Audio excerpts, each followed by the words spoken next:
श्री राम जय राम जय जय राम। श्री राम जय राम जय जय राम।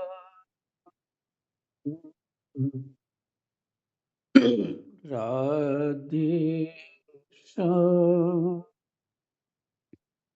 जय जय राधे श्याम राधे श्याम। श्री गणेशाय नमः। श्री सीतारामाभ्यां नमः। श्री हनुमते नमः। श्री गुरुवे नमः। सब संतन की जय जय। जय जय सीताराम राधे श्याम।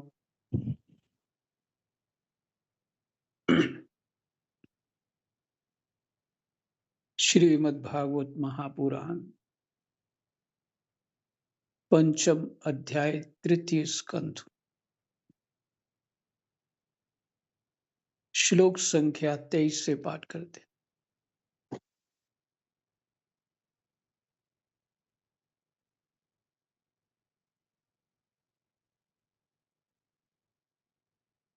तो मैत्री जी ने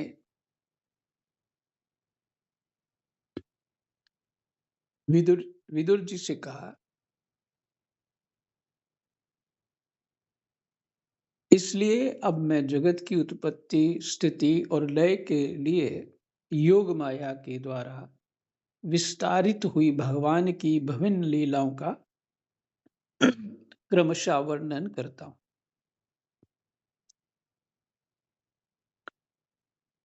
क्रमशः का अर्थ जहां भी आए तो बारी बारी सरल भाषा में बारी बारी वर्णन करता हूं। कैसे? जो लिखा है पहले पहले उत्पत्ति, फिर स्थिति और फिर लय, ये क्रमशः वर्णन कर। सृष्टि रचना के पूर्व समस्त आत्माओं के आत्मा एक पूर्ण परमात्मा ही थे।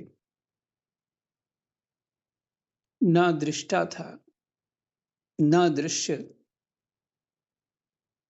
सृष्टि काल में उनके वृत्तियों के भेद से जो अनेकता दिखाई पड़ती है, वह भी वही थे।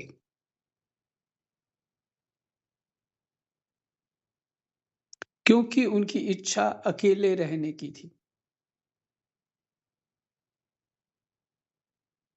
सृष्टि काल में अनेक वृत्तियों के भेद से, वृत्ति बुद्धि में वृत्तियां होती ना, थॉट्स, विचार, तो वृत्तियों के भेद से जो अनेकता दिखाई पड़ती है, वह भी वही थे। हाँ, एक बात यहां निकल आई है। तो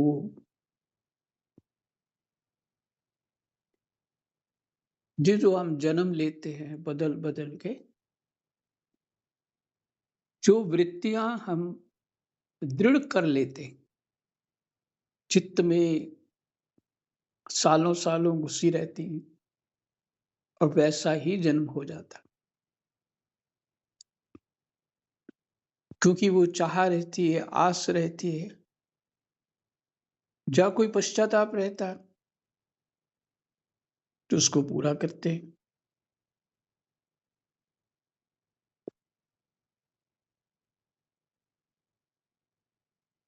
आप लोगों के लिए नई बात है ये वाली जो बताइए। वृत्ति, हमारी वृत्ति के ऊपर ध्यान देना है, अपने विचार के ऊपर ध्यान देना है। दिन भर में हमारा विचार कहाँ कहाँ कैसे कैसे घूमता रहता है। सिर्फ अपने आप को ही परखना,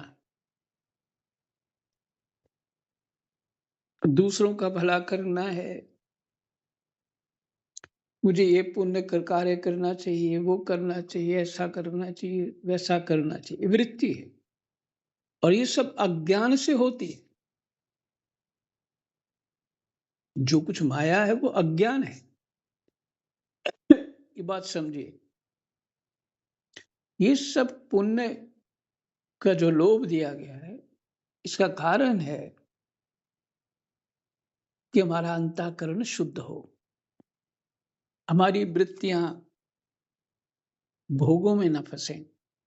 और जब पुण्य करने की आदत पड़ जाती है तो जीव में सात्विकता आती है और फिर वो विचारशील, विवेकशील हो पाता है। और जो जो भी हमें आपके जो स्त्रियों के अनुसार जो कर्तव्य हैं, जो करने चाहिए, शास्त्रीय कर्म करने चाहिए, वो करें। ज्ञानवान होके ऐसा ना छोड़ दें कि उसको छोड़ दिया, क्योंकि कर्म तो ज्ञानवान का मतलब ज्ञानी बन के अपने आप को समझ लेना और वो कर्म छोड़ देना। क्योंकि वो विचार, मन, चित्त और अहंकार को शुद्ध करने के लिए।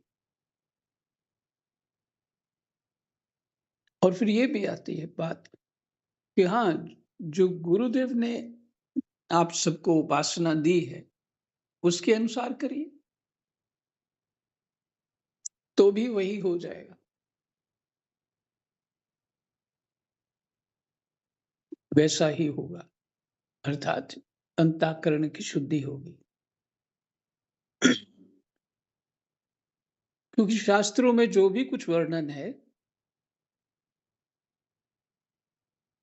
जीव की क्या वृत्तियां होती हैं, क्या मानसिकता बनी रहती है, क्या भाव होते हैं, कैसा अहंकार होता है, शास्त्र तो जानता ही है।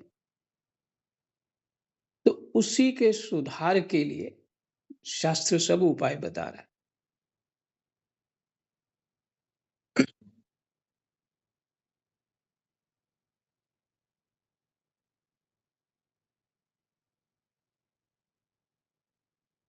तो अभ्यास जीवन में तो जो शास्त्रोक्त तो होना चाहिए, मनमुखी नहीं करना है, कभी नहीं करना है। और कोई भी कार्य अपने मन से शुरू मत करना है, कोई भी कार्य अपने गुरु से पूछ लीजिए, किसी ब्राह्मण से पूछ लीजिए, मित्रों से पूछ लीजिए, अपने घर में बात करिए। ये बहुत मार्मिक बात आपको बताई। गुप्त रूप से हम कुछ ना कुछ कार्य करते रहते हैं, वो ठीक नहीं है। उसका अधिक नुकसान होता है, क्योंकि वो भीतर रहता है। छुपा हुआ जो रहता है ना, वो बीज फल जाता है।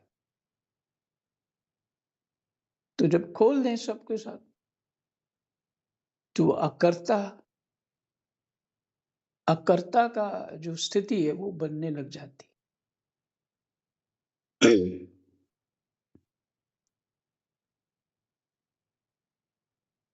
तो वृत्तियों को समझना है, अपनी वृत्तियों को। सारा दिन भर हमने क्या क्या विचार किया, क्या सोच है हमारी, किस तरह से चल रही है बुद्धि, इसको विचार करने दे। नाम जप तो करना ही चाहिए, करते रहना चाहिए। कर्म भी, जो भी कर्म है हमारी, भगवत भगवत सेवा ही हो रही है, ऐसी बुद्धि बनानी चाहिए, भाव बनाना चाहिए। क्योंकि शरीर तो हमारा है नहीं। इस सारी उस विराट पुरुष की जितनी भी स्थित शक्तियां शरीर में, उस विराट पुरुष के अंश स्वरूप है। मन बुद्धि चित्त अहंकार, तो फिर सुख दुख वही भोग रहा है। तुम तो भोग नहीं रहे, शरीर भी तुम्हारा नहीं है, आत्मा भी तुम्हारी नहीं है। तुम बीच में कहां से हो?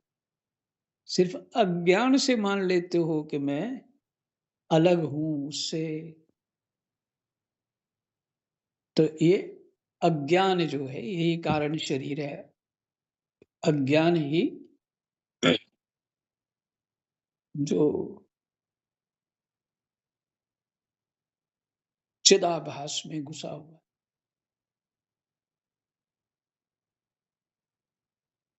तो जब ये समझ गए हम सब बात, तो फिर बाकी कुछ नहीं रहा। बस ऐसी स्थिति पे आना है और उसको अनुभूत करना है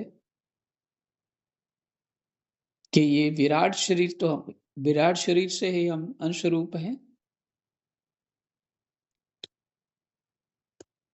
और हमारी आत्मा भी वही है।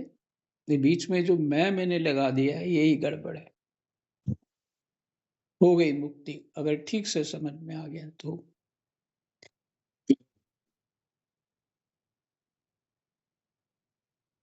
सृष्टि काल में अनेक वृत्तियों के भेद से जो अनेकता दिखाई पड़ती है, वह भी वही थे। कौन? वही परमात्मा।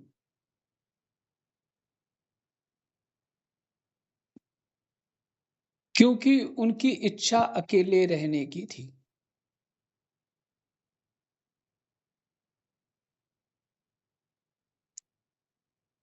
वे ही दृष्टा होकर देखने लगे, परंतु उन्हें दृश्य दिखाई नहीं पड़ा, क्योंकि उस समय वे ही अद्वितीय रूप से प्रकाशित हो रहे थे। ऐसी अवस्था में वे अपने को असत्य के समान समझने लगे। वस्तुतः वे असत्य नहीं थे, क्योंकि उनकी शक्तियां ही सोई हुई थी, उनके ज्ञान का लोप नहीं हुआ था। अगर ये इसको अनुच्छेद बोलते हैं क्या? पैरा को कुछ हिंदी में बोलते हैं, फिर कुछ ऐसा शब्द है इसके लिए। चलो अभी पैरा ही बोल देता हूँ। तो इसको यदि ठीक से समझ लें,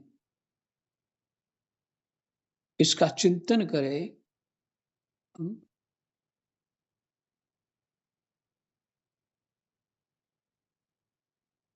प्रत्याहार, प्रत्याहार, इसका चिंतन करें, तो जो भगवान ने सृष्टि रची और हम जहां खड़े हैं, हमने जो सृष्टि रची है वो वैसे ही है, रची हुई है। ये हमने सृष्टि रची है। हाँ, शब्द आए ना, माया, माया के आश्रित होकर के भगवान ने सृष्टि रची। तो अज्ञान रूपी माया हमने ही कल्पना करके ये सृष्टि रची।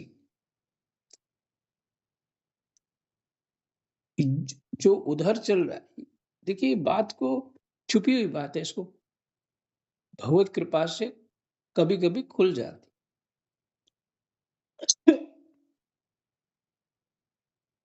ये कल्पनाएं कौन कर रहा है? हम ही तो कर रहे हैं, हम ही तो दृष्टा है। वो देखा ना स्वप्न, स्वप्न में क्या हो रहा है, वहां तो कोई दूसरा होता नहीं है। दृष्टा भी तुम होते हो, दृश्य भी तुम होते हो, और वही स्थिति ये जागृत अवस्था की है। उस स्वप्न में वही स्थिति रहती है। सुषुप्ति काल तो वैसा ही, एको हम, कोई नहीं, बस मैं ही हूं। माने जब उसको एक अकेले रहने की इच्छा हुई, तो अपने समेट लेता सब कुछ। तभी ये कहते हैं कि सोया हुआ गहरी नींद में व्यक्ति उसको उठाना नहीं चाहिए, क्योंकि परमात्मा के साथ संबंध होता है। संबंध तो होता है, लेकिन अज्ञता से, ज्ञान से नहीं होता वहां से। क्योंकि नींद तामसिक वृत्ति का आश्रय है। नींद जो है तमोगुण होने पे ही नींद आती है। रात्रि का समय तमोगुण है। तो इन सूक्ष्म विचारों को चिंतन करेंगे तो सब बातें खुलेंगी। एकांत शांत तो होना ही पड़ेगा ना, ऐसे कैसे हो जाएगा? चंचल वृत्तियों से, चंचल बुद्धि से, चंचल मन से कुछ नहीं होता। नाम जप भी व्यर्थ हो जाता है, कर्म भी व्यर्थ हो जाता है।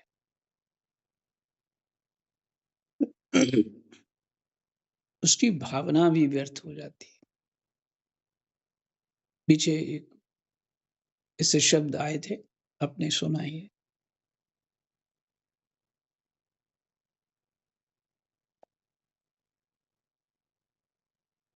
तो बस ये हमारी स्थिति है एक प्रकार से, जो बताया। फिर से सुन लीजिए।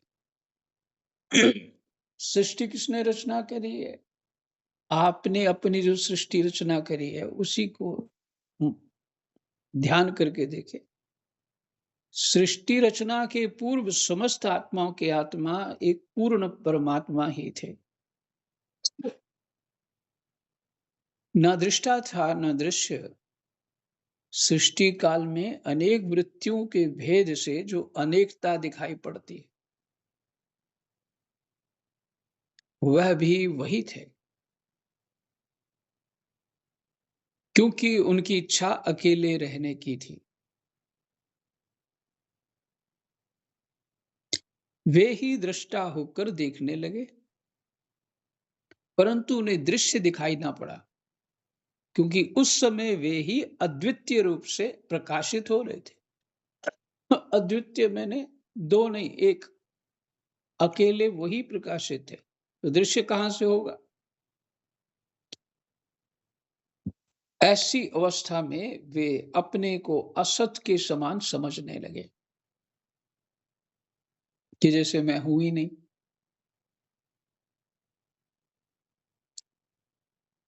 अब वो स्थिति हो, गहरी निद्रा में हो, उस समय कोई भी है,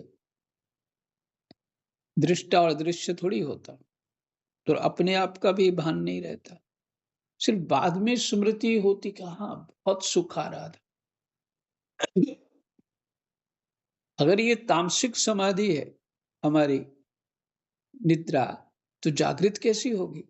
यदि गहरी सुषुप्ति अवस्था हमें इतना सुख देती है, तो जागृत अवस्था की जो समाधि है वो कितना सुख देती है,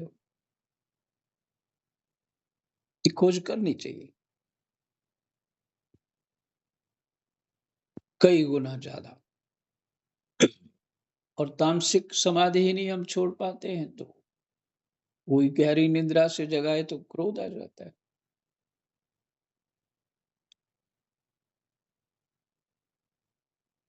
ऐसी अवस्था में वे अपने को असत समान समझने लगे।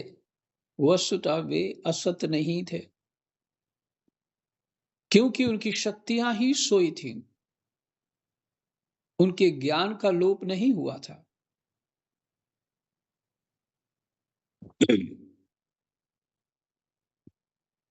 निद्रा में, गहरी निद्रा में, सुषुप्ति अवस्था में शक्तियां सोई रहती हैं,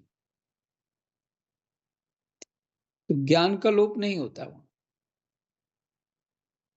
यह दृष्टा और दृश्य का, क्योंकि बाद में जो हमको समझ में आ रहा है, मैं गहरी निद्रा में सोया था, तो ये भान किसको हो रहा था?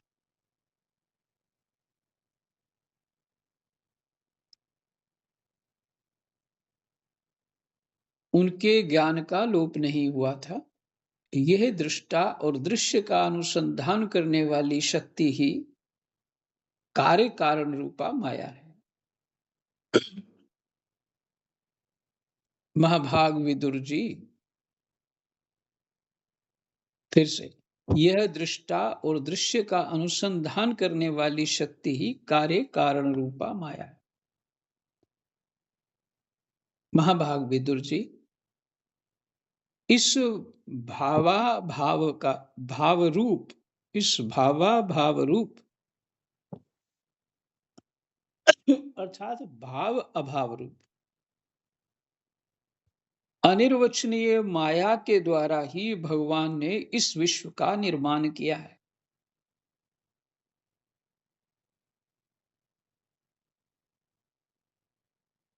अनिर्वचनीय माया, अव्यक्त माया के द्वारा ही भगवान ने इस विश्व का निर्माण किया है। काल शक्ति से जब यह त्रिगुणमयी माया क्षोभ को प्राप्त हुई,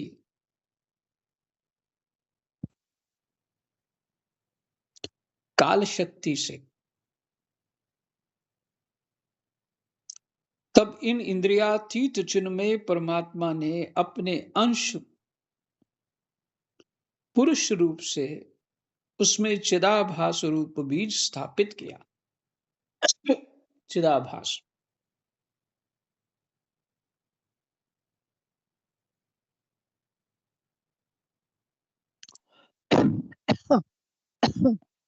तब उन इंद्रियातीत चिन्मय परमात्मा ने, इंद्रियातीत इंद्रियों से परे चिन्मय है, ऐसे परमात्मा ने अपने अंश पुरुष रूप से उसमें चिदाभास रूप बीज स्थापित किया।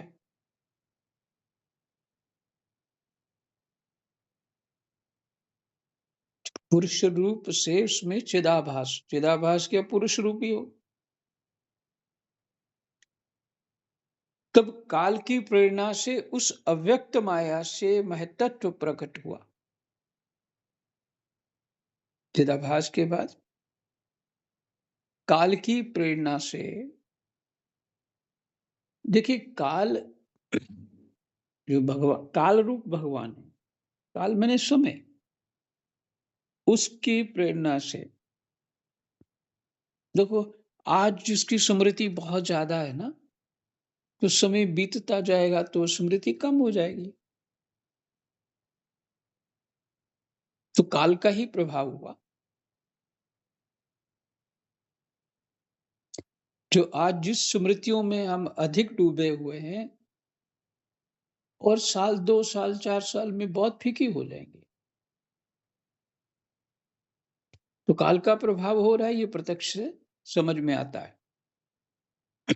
तो यहाँ काल की प्रेरणा से उस अव्यक्त माया से, जो अनिर्वचनीय माया है, से महत्त्व प्रकट हुआ, अर्थात बुद्धि। महत्त्व में बुद्धि प्रकट हुई।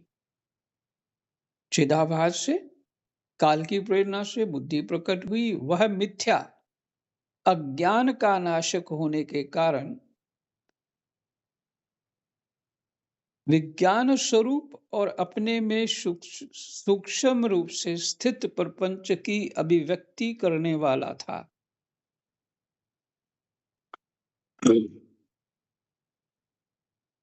तब काल की प्रेरणा से उस अव्यक्त माया से महत्त्व प्रकट हुआ। वह मिथ्या अज्ञान का नाशक, विचार तो बुद्धि करती है ना, ज्ञान अज्ञान तो वही रहता। अज्ञान का नाशक होने के कारण विज्ञान स्वरूप और अपने में सूक्ष्म रूप से स्थित प्रपंच की अभिव्यक्ति करने वाला था। ऐसा सरल से कि बुद्धि से ही प्रपंच शुरू होता है, बस हो गया खत्म। ये सारे शब्द उसी में आ गए। बुद्धि से ही प्रपंच होता है। किसी को देख लेता है ना, और जैसे वो विष्णु पिता अश्वत्थामा ने उल्लू को देखा कौवे को मारते हुए, उसको थॉट मिल गया, तो प्रपंच रच दिया उसने, पांडवों को सोए हुए मार दूंगा। बताइए, तो धर्म युद्ध था, तुम अधर्म कर रहे हो। हैं? अधर्म के कारण ही सबकी गति बड़ी विकट हो गई थी। एक अभिमन्यु को 7 योद्धाओं ने मिलकर मार दिया, एक छोटे बच्चे को, क्योंकि उनसे संभल नहीं रहा था। उनसे युद्ध करना उनको कठिन पड़ रहा था। इकट्ठे हो गए सब, मार दिया। तो दूसरे को देखते हैं, अरे इसने इतना अच्छा घर बना लिया, अपना प्रपंच शुरू, अब मैं भी इससे अच्छा घर बनाऊंगा। उसने ये कपड़ा पहन लिया, बड़ा अच्छा लग रहा है। उसका पेट तो अंदर था, फिर भी इसलिए अच्छा लग रहा है। तुम्हारा पेट बाहर निकला है, पर तुम फिर भी पहन लोगे, फिर भी पहन लोगे, चाहे पेट नीचे से नंगा होता रहे। तो प्रपंच रच रहे ना, ये है प्रपंच। बुद्धि में ही प्रपंच रचा बनाओ। क्यों? अज्ञान से। क्योंकि बुद्धि, मैं अपने आप को बुद्धि मान रहा हूं ना। अभी देखिए स्थिति क्या, बुद्धि ही मान रहे हैं अपने आप को।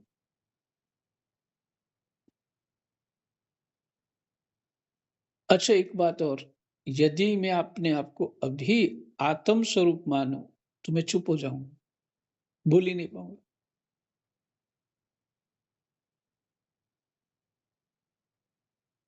विचार करिए। और ये सारी कवायद जो कर रहे हैं हम, सारा पाठ साधन इत्यादि कर रहे हैं, यहां पहुंचने के लिए कर रहे हैं कि अपने आत्म स्वरूप को जान जाएं। इसलिए जितना जितना कोई जानता है वो धीरे धीरे अपने आप में मस्त रहता है, और धीरे धीरे फिर वो एक मस्त राम, आत्मा राम बन जाता है। क्योंकि सहयोग भी तो भगवान ही करते हैं। भगवान तो अभी एकादश स्कंद में जो भगवान कहते हैं उद्धव जी को कि जीव जिस ओर चलना चाहता है, मैं उसी और उसको सहयोग करता हूं।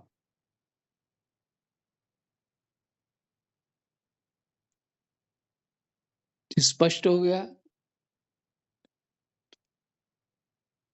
कि हम जिस ओर चलना चाहते हैं, हमारी वही मति गति हो जाती है, और वो उसी रास्ते को पकड़ लेते हैं। जो हम चाहेंगे वही होगा।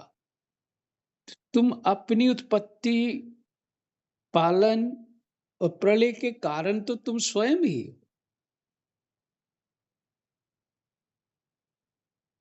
उत्पन्न तो तुम ही कर रहे हो ना ये प्रपंच। और फिर उसमें जो चिंता होती है पालन की, माने स्थिर रह जाए। स्थिर तो कुछ भी नहीं रहता। भगवान की सृष्टि जो ब्रह्मा को आज्ञा है रची हुई, वो भी स्थिर नहीं रहती, वो भी नष्ट हो जाती। तो हमारी कहाँ रहेगी?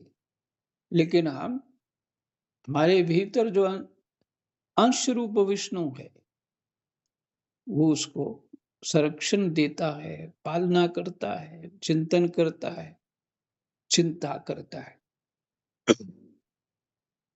पर फिर स्वयं ही सबसे मन हटा लेता है।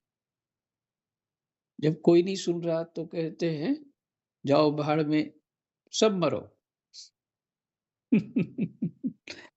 सब, कोई नहीं चाहिए मेरे को। आंतरिक स्थिति ये हो जाती है। तो ये सबकी स्थिति, सबकी स्थिति है। तो भगवान जो किए हैं अपना, जो ये वर्णन हो रहा है, ये वही है।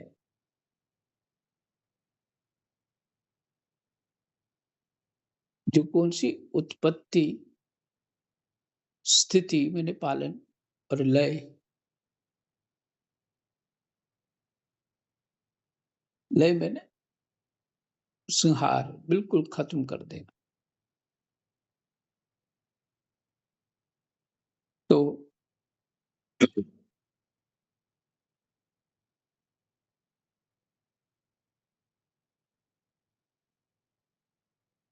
फिर से तब काल की प्रेरणा से उस अव्यक्त माया से महत्त्व प्रकट हुआ।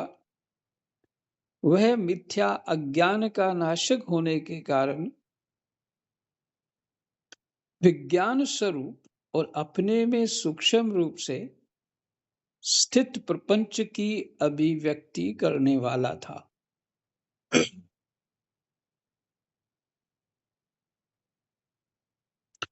सूक्ष्म रूप से स्थित प्रपंच की अभिव्यक्ति करने वाला था।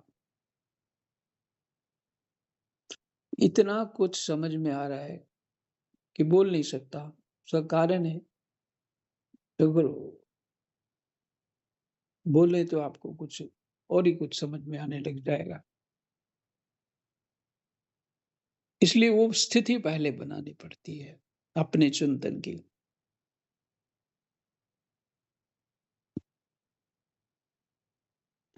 तो ज़्यादा अच्छा है कि स्वतः ही उसका चिंतन करके,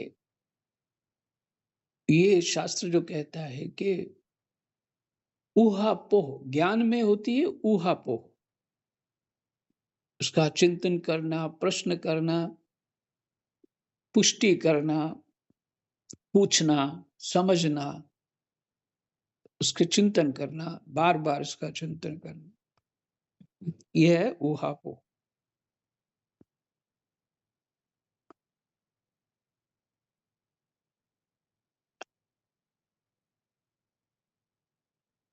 वह मिथ्या अज्ञान का नाशक होने के कारण, वह मिथ्या अज्ञान का नाशक होने के कारण विज्ञान स्वरूप और अपने में सूक्ष्म रूप से स्थित प्रपंच की अभिव्यक्ति करने वाला था।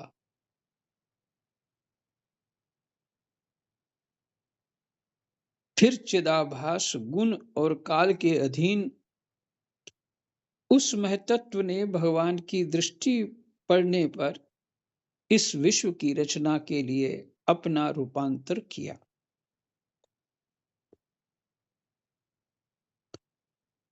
और रूपांतर नहीं करेंगे आज, क्योंकि और भी इसी तरह का पाठ आगे है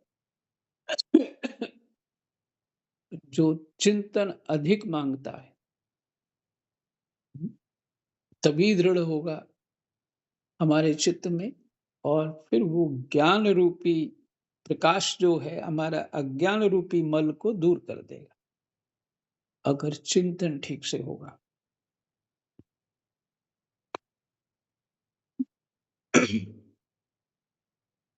जो आज तो बहुत कम पाठ हुआ है, मात्र शायद 6 श्लोक पाठ हुआ होगा या 7। ये पाठ ही इतना गंभीर है, इसमें मुख्य बात यही आप चित्त में रख लीजिए। उधर परमात्मा सृष्टि करते हैं और इधर हम जीव जो चिदाभास रूप बीज हमारे अंदर डाला गया है, ये भी एक ब्रह्मांड की रचना करता। ये ब्रह्मांड क्या कह लो, सीधा समझ में अपने संसार की रचना कर लेता। इस बुद्धि, जो बुद्धि है ना, वो तो हृदयाकाश में क्या क्या कर रही है, अपने मानसिक कल्पना में वो कितनी विस्तार कर देती है। और जो कुछ भी हमें बाहर भीतर कुछ भी अनुभव हो रहा है, ये हमारी बुद्धि से अनुभव हो रहा है, और सहयोगी है इंद्रियां, मन। तो जो अनुभव हो रहा है वो प्रपंच पहले से ही हमने रचा हुआ है, वो प्रपंच पहले से हमने रचा है कई जन्मों से, और अब ये स्थिति है। इसलिए अपने आत्म स्वरूप तक जाना है, प्रपंच से पीछे लौटना है।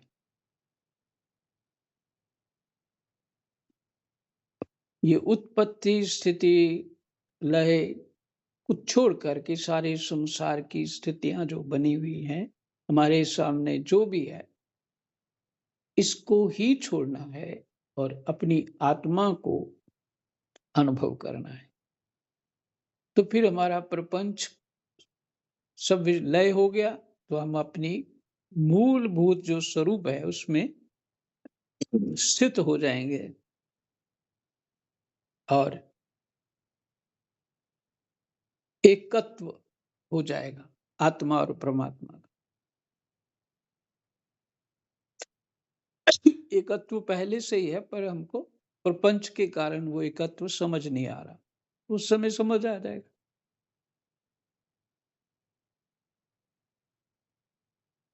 यही। जय जय सीताराम। राधे श्याम। कृष्णाय वासुदेवाय हरये परमात्मने प्रणतः क्लेशनाशाय गोविन्दाय नमो नमः।